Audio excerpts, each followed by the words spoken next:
John ডানের the canonization হল metaphysical কবিতার এক উজ্জ্বল নিদর্শন, যেখানে বৌদ্ধিক জটিলতা, অপ্রচলিত রূপক এবং গভীর আবেগের সাথে তীক্ষ্ণ যুক্তির মেলবন্ধন ঘটে। 17 শতকের শুরুর দিকে রচিত এই কবিতাটি যেমন প্রেমের এক জোরালো প্রতিরক্ষা, তেমনি এটি সন্ন্যাসত্ব বা পবিত্রতার ধারণার এক ব্যঙ্গাত্মক পুনঃপাঠও বটে। এই আলোচনায় আমরা 5টি স্তবককেই আলাদাভাবে বিশ্লেষণ করব, যাতে কবিতার ভাষা, ধর্মতাত্ত্বিক ইঙ্গিত এবং প্রেমের রূপান্তরমূলক শক্তি ধাপে ধাপে উন্মোচিত হয়। দ্য ক্যানোনাইজেশন বোঝার জন্য আগে এর সাহিত্যিক প্রেক্ষাপট ধরতে হবে। মেটাফিজিক্যাল পোয়েটস শব্দবন্ধটি বহু পরে চালু হয়, তবে এটি যথার্থভাবেই এমন একদল কবিকে বোঝায় যারা এলিজাবেথীয় কাব্যের মসৃণ, গ্রামীণ প্রথা থেকে সরে এসে নতুন ধারা গড়ে তোলেন। শৌখিন সৌন্দর্যগাথা বা আদর্শ প্রেম কাহিনী রচনার বদলে তারা জটিল রূপক, যা কান্সের নামে পরিচিত, ব্যবহার করে প্রেম, ধর্ম এবং মৃত্যুর মতো গভীর বিষয়কে অনুসন্ধান করেন। ডান নিজেই এক বিরল চরিত্র, যিনি ব্যঙ্গাত্মক ও জাগতিক লেখা থেকে ধীরে ধীরে আধ্যাত্মিক জীবন ও অ্যাংলিকান পুরোহিতের দায়িত্বে প্রবেশ করেন। দ্য ক্যানোনাইজেশন সেই দ্বৈততারই প্রতিচ্ছবি, যেখানে ভূপৃষ্ঠীয় প্রেমকে ধর্মীয় পরিভাষার মাধ্যমে দেবতুল্য উচ্চতায় উন্নীত করা হয়েছে। কবিতাটি এক সরাসরি সম্বোধনের মাধ্যমে শুরু হয়, যা একান্ত ব্যক্তিগত তর্কবিতর্কের আবহ তৈরি করে। জন ডানের কবিতার অন্যতম বৈশিষ্ট্যই হল এই ব্যক্তিগত, প্রায় মুখোমুখি কথোপকথনের ভঙ্গি। চলো প্রথম স্ট্যান্জাটি আলোচনা করা যাক। জন ডানের কবিতা দ্য ক্যানোনাইজেশনের শুরুতেই আমরা এক তীব্র ও আত্মবিশ্বাসী কণ্ঠ শুনি। কবি বা বক্তা সমাজের মানুষদের উদ্দেশ্যে বলেন, for God's sake hold your tongue you and let me love, অর্থাৎ তাঁর প্রেমকে নিয়ে যেন কেউ আর সমালোচনা না করে। তিনি ক্লান্ত হয়ে পড়েছেন চারপাশের অভিযোগ আর হস্তক্ষেপে। তিনি চান মানুষ তাদের নিজেদের সমস্যা নিয়েই ব্যস্ত থাকুক, বার্ধক্য, অসুস্থতা, অর্থকষ্ট, পদমর্যাদা কিংবা রাজকীয় অনুগ্রহ লাভের চিন্তা, এসব নিয়েই তারা যেন ব্যস্ত থাকে, তাঁর প্রেমকে নিয়ে যেন না টানাটানি করে। এই সূচনায় কবির কণ্ঠস্বর প্রতিরক্ষামূলক হলেও একই সাথে দৃঢ়। জন ডান দেখাতে চাইছেন যে প্রেম কোনো সামাজিক অনুমোদনের বিষয় নয়, প্রেম তার নিজের শক্তি ও সৌন্দর্যে পূর্ণ। সমাজ প্রায়ই প্রেমকে সময়ের অপচয় বলে মনে করে, বা মনে করে প্রেম মানুষের কর্মজীবন ও সামাজিক কর্তব্যের ক্ষতি করে। কিন্তু ডান সেই ধারণার বিরোধিতা করছেন। তিনি বলছেন, যখন অন্যরা অর্থ, সম্মান ও রাজকীয় কৃপা অর্জনে ব্যস্ত, তিনি কেবল প্রেমকেই বেছে নিয়েছেন, এবং সেটাই তাঁর কাছে যথেষ্ট। এখানেই আমরা ডানের পরিচিত রসিকতা আর বুদ্ধির প্রকাশ পাই।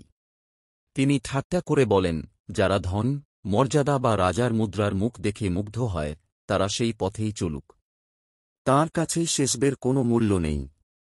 তাঁর জগৎ সীমিত হলেও সেই সীমিত প্রেমই তাঁর কাছে অসীম ও পূর্ণ এক মহাবিশ্ব। জন ডান প্রায়ই ব্যক্তিগত অভিজ্ঞতাকে মহৎ ও চিরন্তন অর্থে রূপান্তর করেছেন, আর এই কবিতাটিও তারই এক উজ্জ্বল উদাহরণ। কবিতার মূল বক্তব্য হল, প্রেম শুধু ব্যক্তিগত আবেগ নয়, বরং এত শক্তিশালী এক অভিজ্ঞতা যা ইতিহাসে স্মরণীয় হয়ে থাকতে পারে। ধর্মীয় দৃষ্টিতে ক্যানোনাইজেশন বলতে বোঝায় কোনো সাধুকে পবিত্র ঘোষণা করা। ডান এই ধারণাকে প্রেমের সঙ্গে যুক্ত করেছেন। তিনি বলেন, আজ হয়তো মানুষ তাঁর প্রেমকে সমালোচনা করছে, কিন্তু একদিন এই প্রেমই উদাহরণ হিসেবে সম্মান পাবে। তিনি ও তাঁর প্রেয়সী হয়ে উঠবেন এক প্রকার প্রেমের সাধু, যাদের নিবেদন কবিতার মাধ্যমে অমর হয়ে থাকবে।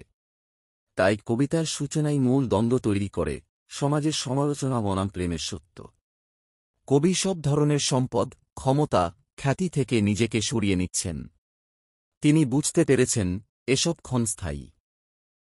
কিন্তু প্রেমের যে শক্তি ও নিবেদন, তা কবিতার মাধ্যমে অমর হয়ে উঠতে পারে।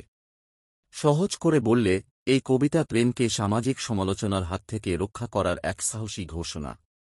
ডান বলছেন, আমাকে শান্তিতে প্রেম করতে দাও, আমার প্রেম কারও ক্ষতি করছে না। অন্যরা ধনসম্পদ বা খ্যাতির পেছনে দৌড়াক, আমি শুধু প্রেমকেই বেছে নিয়েছি। আর এ প্রেমই কবিতার মাধ্যমে চিরন্তন হয়ে থাকবে। এই সাহসী দাবি ও প্রেমকে আধ্যাত্মিক উচ্চতায় উন্নীত করার দিকেই দ্য ক্যানোনাইজেশনের বিশেষত্ব। দ্বিতীয় স্তবকে বক্তা একটি ব্যক্তিগত, উত্তপ্ত সংঘাত থেকে একটি যৌক্তিক, বাহ্যিক যুক্তিতে সরে আসেন। তার সমালোচককে চুপ করো বলার পর বক্তা এখন প্রমাণ করতে চাইছেন যে তার প্রেম জগতের জন্য কোনো ধ্বংসাত্মক শক্তি নয়। তিনি বেশ কিছু অতিশযোক্তিপূর্ণ এবং প্রায় হাস্যকর অলংকারিক প্রশ্ন ব্যবহার করে এই কাজটি করেন, যা সবটি সমালোচকের অভিযোগের অযৌক্তিকতাকে তুলে ধরার জন্য তৈরি। এই স্ট্যান্জা অত্যন্ত গুরুত্বপূর্ণ কারণ এটি কবিতার যুক্তিকে প্রেমিক প্রেমিকার ব্যক্তিগত পরিমণ্ডল থেকে জনসাধারণের পরিমণ্ডলে নিয়ে আসে, যা প্রমাণ করে যে তাদের প্রেম তাদের জন্য সর্বগ্রাসী হলেও সমাজের জন্য এর কোনো নেতিবাচক পরিণতি নেই। এই স্ট্যান্স একটি সরাসরি চ্যালেঞ্জিং প্রশ্ন দিয়ে শুরু হয়। আমার দীর্ঘশ্বাসে কোন বণিকের জাহাজ ডুবে গেছে? দীর্ঘশ্বাসের মতো একটি শান্ত, অন্তরঙ্গ আকাঙ্ক্ষার বহিঃপ্রকাশের এমন ক্ষমতা থাকা যে তা একটি জাহাজের বহরকে ডুবিয়ে দিতে পারে, এটি এক বন্য অতিশযোক্তি। এটি বুদ্ধিমত্তার এক অসাধারণ প্রকাশ। বক্তা কেবল একটি প্রশ্ন করছেন না, তিনি এই ধারণাকে উপহাস করছেন যে তার ব্যক্তিগত আবেগের এমন বিশাল জনপ্রভাব থাকতে পারে। তিনি এই প্রশ্ন চালিয়ে যান, জিজ্ঞাসা করেন যে তার চোখের জল কি বন্যা ঘটিয়েছে, অথবা তার ঠান্ডা প্রেম কি বসন্তকে তার প্রাপ্য হারাতে বাধ্য করেছে। এই প্রশ্নগুলো একই যুক্তির একটি বর্ধিত রূপ। বক্তার ব্যক্তিগত জীবন প্রাকৃতিক শৃঙ্খলা বা অর্থনীতিকে প্রভাবিত করছে না। তার আবেগ কোনো জনোৎপাত নয়। এরপর ডন তার যুক্তিকে মানবীয় ক্ষেত্রে প্রসারিত করেন, জিজ্ঞাসা করেন যে তার প্রেম কি যুদ্ধে সৈন্যদের মৃত্যুর কারণ হয়েছে, অথবা এটি কি আইনজীবীদের মামলাকে সুইটস বেড়ে উঠতে সাহায্য করেছে। সুইটস শব্দের ব্যবহার একটি চতুর শ্লেষ। এটি উভয়ই আইনি মামলা এবং একজন প্রেমিকের যে প্রেমমূলক মামলা বা অনুরাগ থাকে তাকে বোঝায়। তার প্রেম কি আইনি বিলম্ব বা সামরিক মৃত্যুর কারণ হচ্ছে তা জিজ্ঞাসা করে বক্তা অভিযোগের হাস্যকর্তা তুলে ধরেন। তিনি যুক্তি দেন যে তার প্রেম মানুষকে তাদের দায়িত্ব থেকে সরিয়ে নিচ্ছে না বা সামাজিক ক্ষতি ঘটাচ্ছে না, বরং তিনি ইঙ্গিত করেন যে এটি সম্পূর্ণ স্বয়ংসম্পূর্ণ একটি বিষয় যা অন্যদের পার্থিব কাজের সাথে হস্তক্ষেপ করে না। এই স্ট্যান্জের শেষ লাইনগুলো বিশেষভাবে তাৎপর্যপূর্ণ। বক্তা জিজ্ঞাসা করেন, আমি কি কোনো যুদ্ধ ঘটিয়েছি? আমি কি কোনো মহামারী ঘটিয়েছি? আমি কি কোনো দুর্ভিক্ষ ঘটিয়েছি? এই প্রশ্নগুলো তার ব্যক্তিগত কর্ম সম্পর্কে নয়, বরং জাতিগুলিকে প্রভাবিত করে এমন বড় আকারের বিপর্যয় সম্পর্কে। বক্তা একটি শক্তিশালী দাবি করছেন, তার প্রেম, যাকে সমালোচক একটি তুচ্ছ বিষয় হিসাবে দেখেন, তা সমালোচক যে সামাজিক শক্তির অংশ সেগুলোর তুলনায় অনেক কম ধ্বংসাত্মক। এটি বস্তুবাদী জগতের একটি সূক্ষ্ম অথচ বিধ্বংসী সমালোচনা। যেখানে সমালোচক পার্থিব ক্ষমতা, অর্থ এবং মর্যাদা নিয়ে উদ্বিগ্ন, সেখানে বক্তার প্রেম একটি বিশুদ্ধ, নিরীহ শক্তি। তিনি পরামর্শ দেন যে একটি ব্যক্তিগত, নিরীহ প্রেমকে নিন্দা করার আগে সমালোচকের উচিত বিশ্বের আসল সমস্যাগুলো, যুদ্ধ, দুর্ভিক্ষ, রোগ দেখা। সংক্ষেপে, দ্য ক্যানোনাইজেশন এর দ্বিতীয় স্ট্যান্জা একটি যৌক্তিক মাস্টারপিস। এটি প্রেমিক প্রেমিকার সম্পর্কের একটি নিখুঁত আত্মরক্ষা হিসেবে কাজ করে, যা প্রমাণ করে যে এর কোনো নেতিবাচক জনপ্রভাব নেই।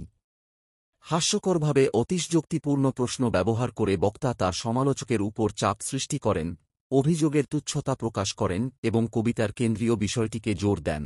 সত্যিকারের প্রেম নিজেই একটি মহাবিশ্ব, যা বাইরের জগতের কোনো অনুমোদনের প্রয়োজন রাখে না এবং এর মধ্যে কোনো ক্ষতিও করে না।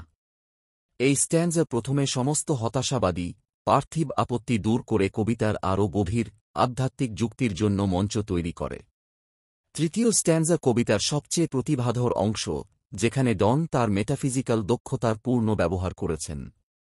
তিনি প্রেমীদের বর্ণনা করার জন্য বেশ কিছু চমকপ্রদ ও জটিল রূপক কনসেপ্টস ব্যবহার করেন, যা তাদের শারীরিক সম্পর্ককে একটি গভীর, রহস্যময় এবং প্রায় ঐশ্বরিক স্তরে উন্নীত করে। প্রথমেই তিনি প্রেমিক প্রেমিকাদের মোমবাতি টেপার্স এর সাথে তুলনা করেন, যা একসাথে জ্বলে। এই চিত্রটি তাদের প্রেমের বিশুদ্ধতা, তীব্রতা এবং একতাকে বোঝায়। তাদের ভালোবাসা একটি একক, কেন্দ্রীভূত আলো যা তাদের একসাথে থাকার কারণে আরও উজ্জ্বল হয়। এরপর আসে সবচেয়ে বিখ্যাত রূপকটি, ফিনিক্স। ফিনিক্স হল একটি পৌরাণিক পাখি যা আগুনে ভস্মীভূত হয়ে নিজের ছাই থেকে পুনর্জন্ম লাভ করে, শাশ্বত এবং নতুন হয়। বক্তা বলেন, প্রেমিক প্রেমিকারা মরে এবং একই হয়ে জেগে ওঠে। এই রূপকটির দুটি অর্থ রয়েছে। প্রথমত, এটি তাদের প্রেমকে এমন এক শক্তিশালী শক্তি হিসেবে তুলে ধরে যা কঠিন পরিস্থিতি বা সংঘাতের পরেও আরও নতুন এবং শক্তিশালী হয়ে ফিরে আসে। দ্বিতীয়ত, এটি মরে যাওয়া শব্দের একটি দ্বৈত অর্থ ব্যবহার করে, যা তৎকালীন সময়ে শারীরিক মিলনের প্রতি ইঙ্গিত করত। এর মাধ্যমে ডন বোঝান যে তাদের শারীরিক মিলন কেবল একটি ক্ষণস্থায়ী কাজ নয়, বরং এমন একটি প্রক্রিয়া যার মাধ্যমে তাদের প্রেম ক্রমাগত নবায়ন হয় এবং আধ্যাত্মিক পুনর্জন্ম লাভ করে। এরপর তিনি আরও দুটি রূপক ব্যবহার করেন। তিনি প্রেমিক প্রেমিকাদের ঈগল এবং ঘুঘু হিসেবে বর্ণনা করেন, যা শক্তি এবং কোমলতার নিখুঁত সমন্বয় দেখায়। ঈগলের মতো শক্তিশালী এবং ঘুঘুর মতো শান্ত। এই দুই বিপরীত গুণ তাদের মধ্যে একত্রিত হয়েছে। সবশেষে তিনি একটি অনন্য চিত্র তুলে ধরেন, একটি শামুকের মঠ। একটি শামুক তার পুরো বাড়িটি তার পিঠের উপর বহন করে, যা তার সম্পূর্ণ বিশ্ব। এর মাধ্যমে বক্তা বোঝান যে প্রেমিক প্রেমিকারাও একই রকম। তাদের ভালোবাসাই তাদের সম্পূর্ণ জগৎ। তাদের বাইরের জগতের কোনো কিছুর প্রয়োজন নেই, কারণ তারা নিজেদের মধ্যে একটি স্বয়ংসম্পূর্ণ, সুরক্ষিত মহাবিশ্ব তৈরি করেছে। এই তিনটি জটিল রূপকের মাধ্যমে ডন প্রমাণ করেন যে তাদের প্রেম কোনো সাধারণ মানবিক আবেগ নয়। এটি একটি অলৌকিক এবং রহস্যময় শক্তি যা তাদের শারীরিক অস্তিত্বের সীমাবদ্ধতাকে অতিক্রম করে তাদের সম্পর্ককে এক শাশ্বত ও পবিত্র বন্ধনে রূপান্তরিত করে। চতুর্থ স্ট্যানজা। আগের স্ট্যানজা প্রেমিক প্রেমিকার ভালোবাসা যে একটি স্বয়ংসম্পূর্ণ, অলৌকিক ও পবিত্র শক্তি, তা প্রমাণ করার পর এই চতুর্থ স্ট্যানজা বক্তা তার যুক্তির চূড়ান্ত ধাপে পৌঁছান।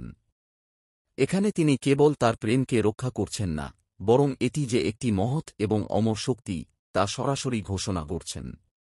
এই স্ট্যানজা কবিতার শিরোনামকে সম্পূর্ণ যৌক্তিকতা দেয়, কারণ এখানেই বক্তা তাদের সম্পর্ককে ক্যানোনাইজড করার দাবি তোলেন। বক্তা তার কথা শুরু করেন একটি বুদ্ধিদীপ্ত চ্যালেঞ্জ দিয়ে। তিনি বলেন, যদি তাদের ভালোবাসা পার্থিব কোনো ক্রনিকলে, ইতিহাসের বইয়ে লেখার মতো যথেষ্ট প্রফেন, ধর্মনিরপেক্ষ না হয়, তবে এটি কবিতায় অমর হয়ে থাকবে।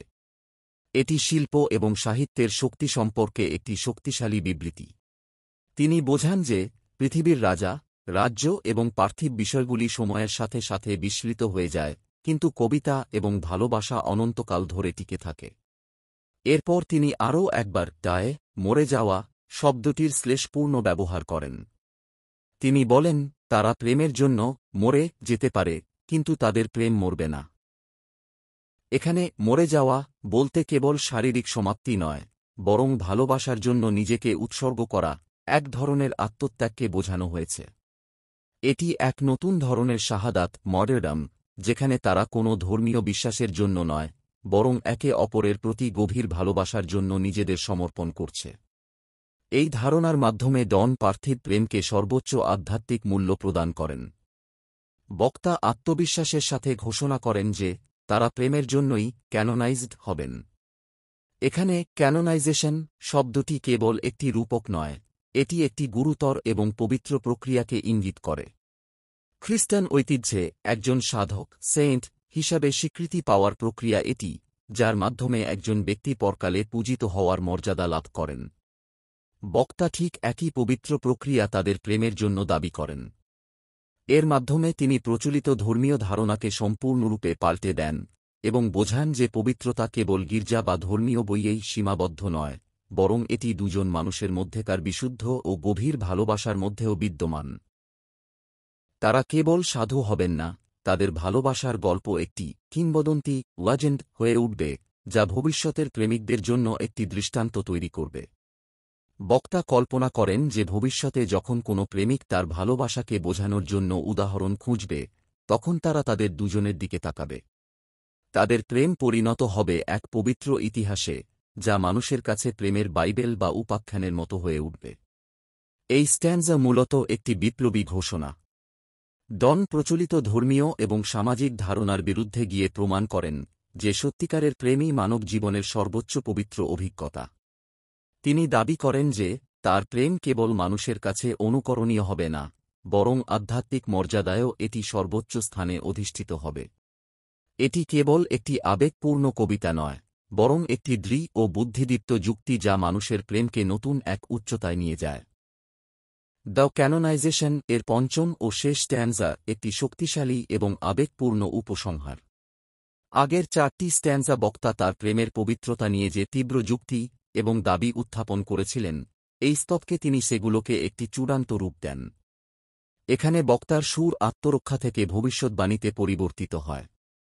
তিনি এমন একটি ভবিষ্যতের চিত্র আঁকেন যেখানে তাদের প্রেম ইতিমধ্যেই একটি পবিত্র মর্যাদা লাভ করেছে এবং সারা বিশ্বের প্রেমিকদের জন্য একটি দৃষ্টান্ত হয়ে উঠেছে।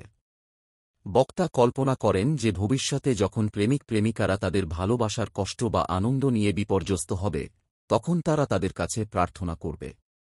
তিনি এমন প্রেমিকদের কথা ভাবেন যারা তাদের দিকে তাকিয়ে বলবে, you to home we now are and home we now desire be, তোমরা যারা এখন আমাদের মতো এবং যাদের মতো আমরা হতে চাই। এই লাইনটি খুবই গুরুত্বপূর্ণ, কারণ এটি দেখায় যে তাদের প্রেম আর কেবল একটি ব্যক্তিগত গল্প নয়, এটি একটি আদর্শ, একটি অনুপ্রেরণা এবং একটি পথ প্রদর্শক, যা ভবিষ্যৎ প্রজন্মকে সঠিক পথে চালিত করবে। তাদের ভালোবাসা মানবজাতির জন্য এক নতুন পবিত্র দৃষ্টান্ত হয়ে উঠেছে। এরপর বক্তা এক গভীর দার্শনিক সত্য উচ্চারণ করেন। তিনি বলেন যে তাদের ভালোবাসার আগে পৃথিবী ছিল একটি বিশৃঙ্খল স্থান, আচেলস। এই কথাটি কেবল রূপক নয়, এটি প্রেমের রূপান্তরমূলক শক্তির একটি দৃঢ় ঘোষণা। ডন বিশ্বাস করতেন যে প্রেমই মানব অস্তিত্বকে অর্থ ও শৃঙ্খলা দেয়। তাদের ভালোবাসার মাধ্যমে তারা একে অপরের জন্য একটি নতুন বিশ্ব তৈরি করেছে, যা বাইরের বিশৃঙ্খলা থেকে সম্পূর্ণ মুক্ত। তারা নিজেদের মধ্যে এক নিখুঁত মহাবিশ্ব তৈরি করেছে, যেখানে বাইরের জগতের কোনো নিয়ম, বাধা বা সমালোচনা প্রবেশ করতে পারে না। এই স্তবকের সবচেয়ে বিখ্যাত এবং সুন্দর চিত্রটি হল একটি সুগঠিত কলস। একটি কলস সাধারণত ছাই ধারণ করে, যা মৃত্যুর পরে অবশিষ্ট থাকে। কিন্তু এখানে এটি তাদের প্রেমের চূড়ান্ত, নিখুঁত এবং স্থায়ী প্রতীক। একটি কলস একটি শারীরিক বস্তু যা একটি আধ্যাত্মিক এবং অমর জিনিসকে ধারণ করে। এটি তাদের ভালোবাসা কতটা সুগঠিত, নিখুঁত এবং যত্ন সহকারে তৈরি তার প্রমাণ। এটি তাদের ভালোবাসাকে একটি স্থায়ী শিল্পকর্মের সাথে তুলনা করে যা সময়ের সাথে বিবর্ণ হবে না। এই চিত্রটি বাইরের জগতের বিশৃঙ্খলার, যুদ্ধ, মহামারী, ক্ষয় বিপরীতে তাদের ভালোবাসার স্থায়িত্ব ও পরিপূর্ণতাকে তুলে ধরে। উপসংহারে এই স্তবকটি প্রেমের প্রতি ডনের চূড়ান্ত দৃষ্টিভঙ্গি প্রকাশ করে। তিনি বোঝান যে প্রেম কেবল একটি ক্ষণস্থায়ী আবেগ নয়, বরং এটি একটি চিরন্তন শক্তি যা মৃত্যুর পরেও টিকে থাকে। তাদের ভালোবাসা কেবল একটি আদর্শ নয়, এটি একটি প্যাটার্ন, দৃষ্টান্ত, যা অন্যেরা অনুসরণ করতে পারে। তাদের ভালোবাসা তাদের ক্যানোনাইজেশনের প্রক্রিয়াকে সম্পন্ন করে, যা প্রমাণ করে যে সত্যিকারের প্রেম কেবল একটি পবিত্র অভিজ্ঞতাই নয়, এটি নিজেই একটি ধর্ম।